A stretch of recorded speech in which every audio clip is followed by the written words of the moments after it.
اللہ کرے آپ کے دل میں بات اترے۔ میں آپ کو اس وقت پوری ذمہ داری کے ساتھ دنیا اور آخرت کی کامیابی کی چابی دے کر کے جا رہا ہوں۔ صرف یقین کی ضرورت ہے، یقین کی ضرورت ہے۔ سورہ فاتحہ کیا ہے؟ جسے الحمدو کی سورت کہتے ہیں، جو مسلمان کا بچہ بچہ جانتا ہے پوری دنیا میں۔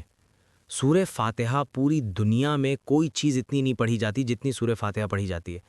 تو یعنی کم سے کم جو ہے ایک وقت کے اندر کروڑوں مرتبہ، ایک پورے دن میں کروڑوں مرتبہ سورہ فاتحہ پڑھی جا رہی ہے، کروڑوں مرتبہ، اس کا حساب ہی نہیں ہے۔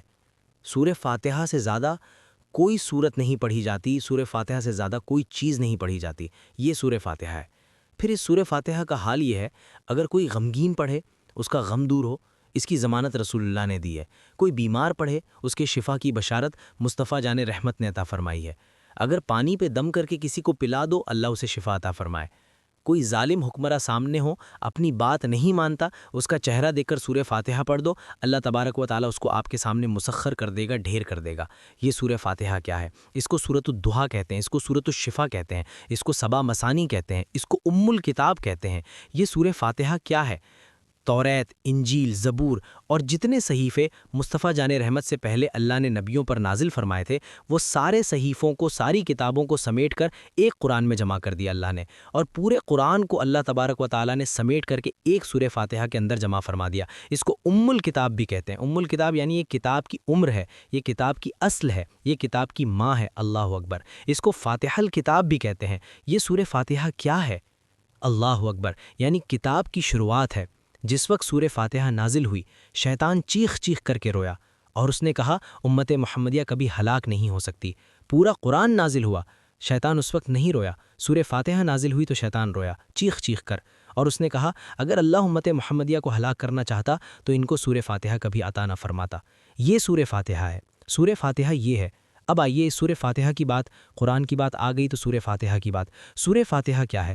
سورہ فاتحہ پڑھنے پر کتنا ثواب مل سکتا ہے انسان کو؟ آپ کا دماغ کیا کہتا ہے؟ کتنا ثواب مل سکے؟ میں اپنی طرف سے نہیں کہتا، سرکار غریب نواز کی یہ محفل ہے، ان کے ملفوظات میں سے ایک ملفوظ پڑھنا چاہتا ہوں کہ سورہ فاتحہ پڑھنے پہ ثواب۔ آپ کے دماغ کے تالے کھلے ہیں، میں صرف نقل کر رہا ہوں، اس ملفوظ کو بیان کر رہا ہوں ان کے ملفوظات سے، آپ کی عقل دنگ رہ جائے گی۔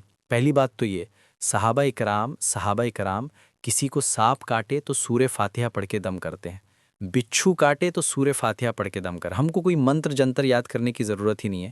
سورہ فاتحہ، سرکار فرید ملت و الدین، ہمارے بابا سرکار بابا فرید کی بارگاہ میں ایک عورت آئی، اور وہ عورت آنے کے بعد کہنے لگی سرکار میری بیٹی کی شادی ہے اور ابھی تک انتظام نہیں ہوا، تو کچھ انتظام کر دیجئے۔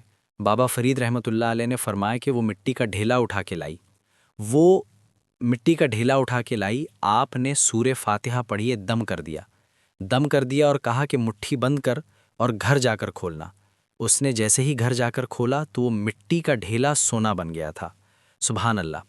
آج کل کے چھوکرے اس کا مذاق اڑاتے ہیں کہ یہ کیسے ہو سکتا ہے۔ میں نے کہا جس دن فرید سامنے آئے گا اس دن سب ہو سکتا ہے۔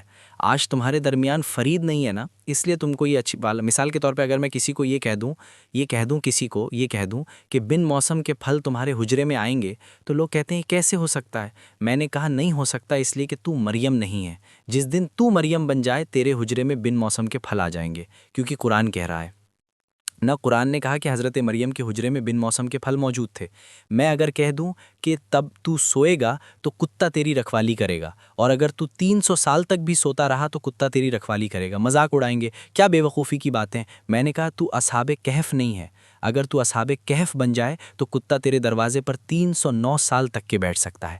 بات یہ نہیں ہے کہ نہیں ہو سکتا، سب ہو سکتا ہے، ہو سب سکتا ہے، اس لیے کہ کرنے والی ذات صرف اللہ کی ہے، لیکن ذریعہ جس کو بنایا جاتا ہے وہ مردود لوگ نہیں ہوتے بلکہ محبوب لوگ ہوتے ہیں۔ اب آپ لوگوں کو ہماری باتیں اس لیے